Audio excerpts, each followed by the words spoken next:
Jadi nak menunjukkan pada masa tu kepada kita, sebagaimana riwayat yang menyebut hampir jumlah mereka 600,000 orang. Inilah kuli-kuli, inilah pekerja-pekerja yang dipunyai oleh Fir'aun yang cuma mencakupi satu bangsa. Kita belajar sejarah, kita belajar peradaban dunia, kita belajar tamadun. Kadang-kadang satu kuasa besar ataupun pemerintah agung, mereka juga mempunyai hamba-hamba dan kuli. Tetapi kebiasaannya hamba-hamba dan kuli ini datang daripada pelbagai ras, pelbagai bangsa, pelbagai warna kulit. Dia pemerintah, kadang-kadang hak ni kuli dia kulit putih, hak ni kulit sederhana, hak ni kulit hitam.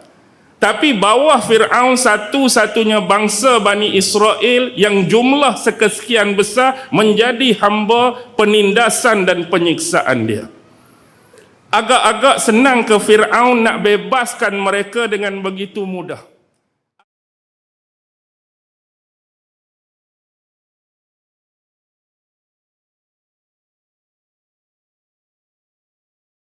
أعوذ بالله من الشيطان الرجيم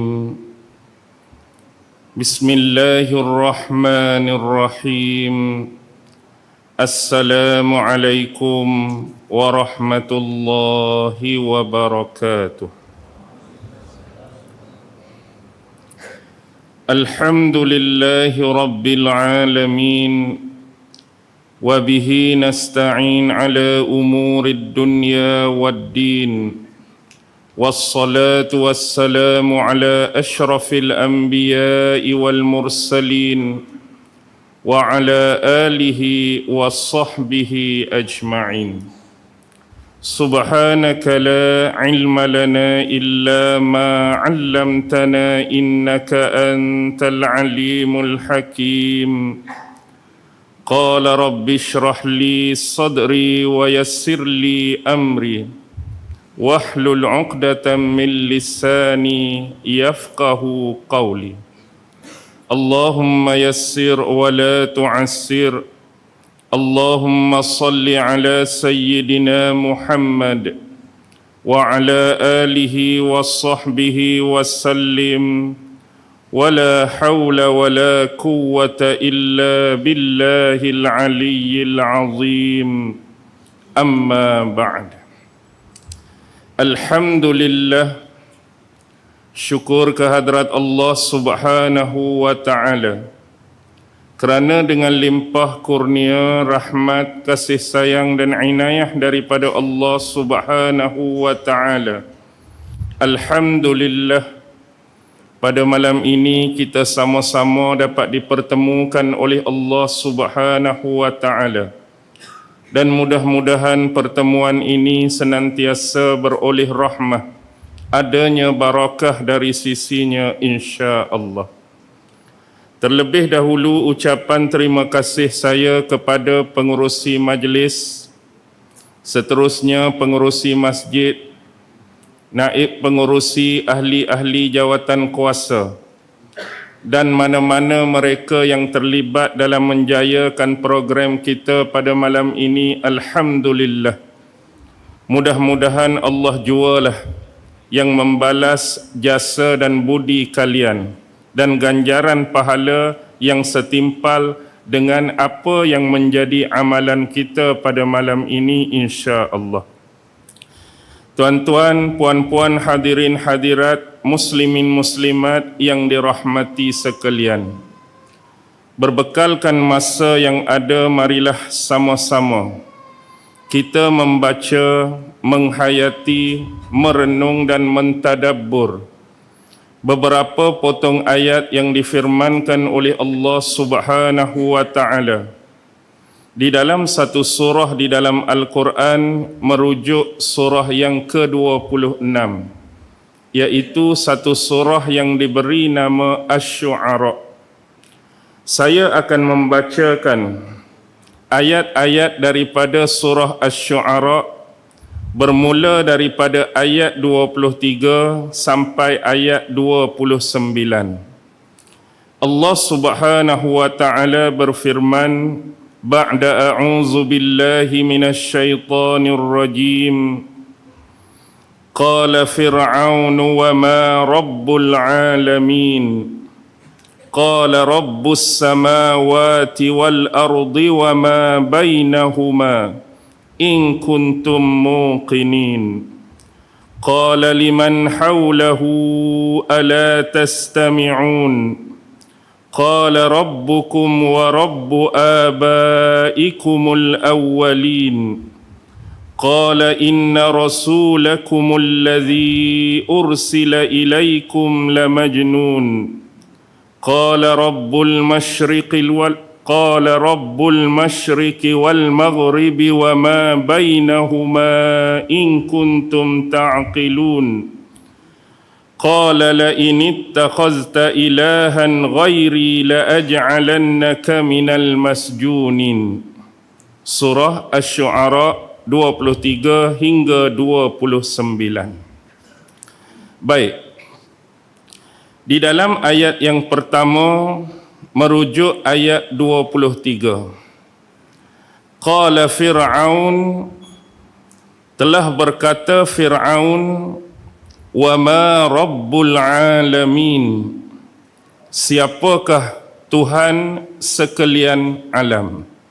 Baik, sebelum kita membahas dan memulakan penafsiran bagi ayat ini, saya ingin menceritakan secara sisipan muqaddimah bahawa surah Asy-Syu'ara ini telah diberikan penjelasan oleh Allah Subhanahu wa taala berkaitan dengan pertemuan dua orang utusan Allah Subhanahu wa taala. Satunya bernama Nabi Allah Musa alaihi salam dan satu lagi ialah abang kandungnya, iaitu Nabi Allah Harun alaihi salam. Mereka berdua telah diperintahkan oleh Allah Subhanahu wa taala untuk mendatangi bapa angkat Nabi Musa, iaitu Fir'aun, dengan tujuan untuk mendakwahkan Fir'aun kembali kepada agama yang sebenar, kembali mengenal kepada pencipta dan Tuhan yang sebenar. Bukannya sekadar mendakwa, bukannya sekadar klaim bahawa dialah Tuhan yang layak disembah, yang layak dipuja, yang layak diikuti dan ditaati oleh penduduk-penduduk Mesir. Sesungguhnya Fir'aun telah jauh daripada jalan kebenaran. Dia telah mengikuti jalan kesesatan dan penyelewengan. Maka menjadi amanah dan tanggungjawab kepada Nabi Allah Musa dan Nabi Allah Harun atas perintah daripada Allah untuk mengembalikan Fir'aun kepada jalan yang sebenar, sekaligus menjadikannya beriman kepada Tuhan yang selayaknya disembah dan Tuhan yang selayaknya digelar sebagai Tuhan, bukannya diri Fir'aun itu sendiri. Dalam surah Asy-Syu'ara bermula ayat yang ke-10. Panjang perbahasan dia sampai ayat 68.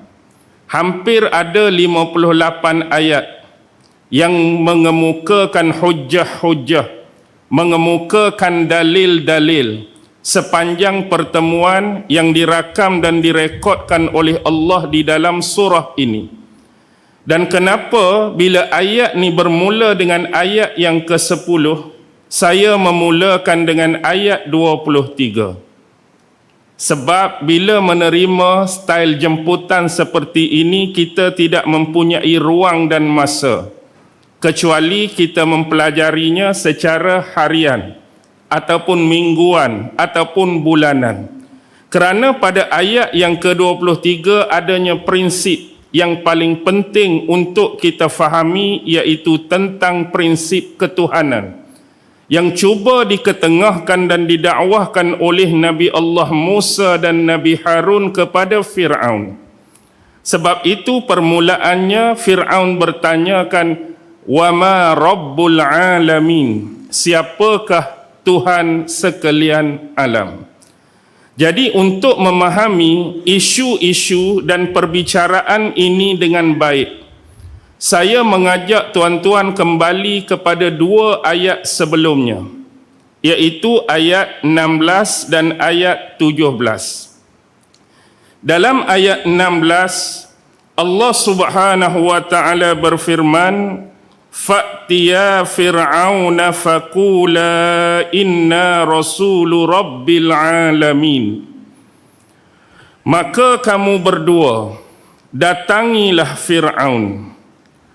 Lalu apabila kamu berdua telah mendatangi Fir'aun, faqula, maka ucapkanlah di hadapan Fir'aun, inna, sesungguhnya kami berdua Rasulu Rabbil Alamin.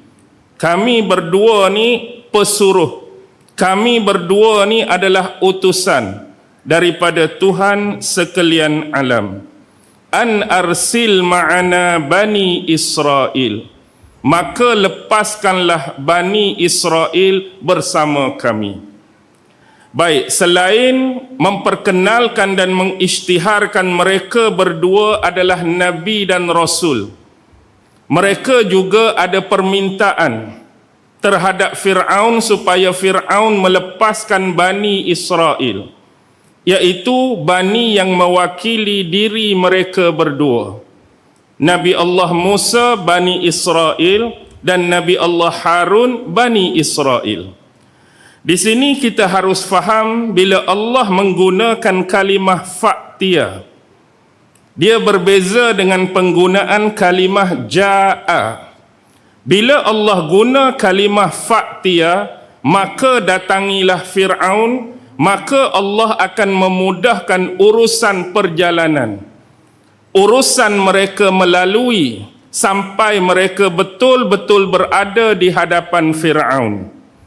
Berbeza dengan kalau Allah menggunakan kalimah ja'a, dia akan menjadi satu perjalanan yang susah, dia akan menjadi satu perjalanan yang rumit, dia akan menjadi satu perjalanan yang sukar dan payah.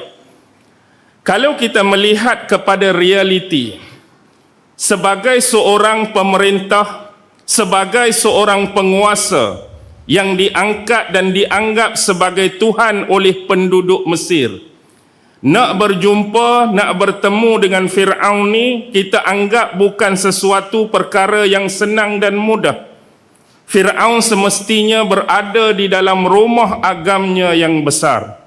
Fir'aun semestinya berada di dalam istananya yang besar dan indah.